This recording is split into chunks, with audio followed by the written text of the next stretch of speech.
When I travel across this country, I consistently meet two types of people. One, those who are a little better off and tell me that, and I'll be very blunt about this, that if I don't win, they will leave the country. And they are very numerous. Yes. But you know, I don't worry about them as much. You know who I worry about? The ones who can't leave.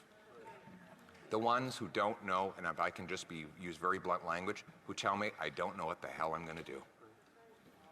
I have no idea how I'm going to pay my way.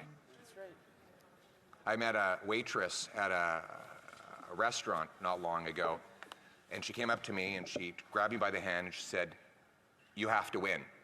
And I said, "Oh, thank you, I appreciate your support." She said, No, it wasn't a compliment. You have to win. And then she told me her story.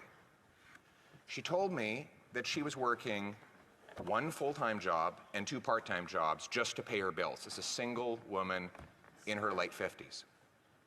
And she was tired of working all the time. So she cut everything out of her budget, every creature comfort, everything she enjoyed about her life, she cut it out so that she could drop one of those part-time jobs. And then one morning, she woke up and she walked outside and her car was gone. And she called her insurance and they said they weren't going to cover the replacement value.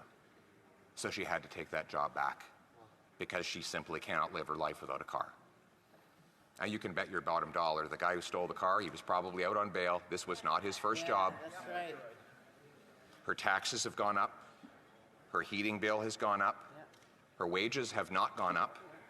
She's scared to go out in the streets in places where they didn't even lock the door not long ago. These are the people we're fighting for. These silly games over here, they're very entertaining. The soap opera that everyone's seized with today, that's all fine. But there are real people whose lives are on the line here, and we have a duty to work for them. And quite frankly,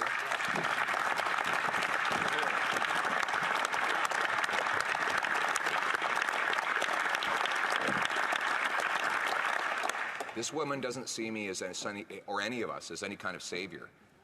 They see us all as a last hope. In fact, she doesn't want to be saved. She just wants her life back. Exactly. She was taking care of herself just fine before her tax, her heat, her grocery bill went through the roof and her car went missing. She was doing just fine. She was doing everything right. Met another guy at the Le Brat Brewery a few days ago, and you can watch the video of me talking with him. He walked up to me and he said, "I have 3 jobs and I can't make it. We're renting. We have no hope. We've given up on ever owning a home. We're renting. We can barely make it." And he said to me, "I feel ashamed when I talk to my kids because they ask me why I'm never around and why we can never have a house. And I feel like a failure." But he didn't fail. He has been failed. That's right. He has been robbed Yeah. of the promise of Canada. It was a very simple promise, that if you worked hard, you got a good life. Now, it wasn't fancy or extravagant, but you got a house with a yard where you could have kids playing safely, and you could have a nice dog that you could afford to feed along with the kids, and your kids could play safely in the streets. That was the promise. Now, politicians break promises all the time, but you know what was bad about this promise? This promise didn't belong to this Prime Minister. It wasn't his promise to break. It belonged to all of us.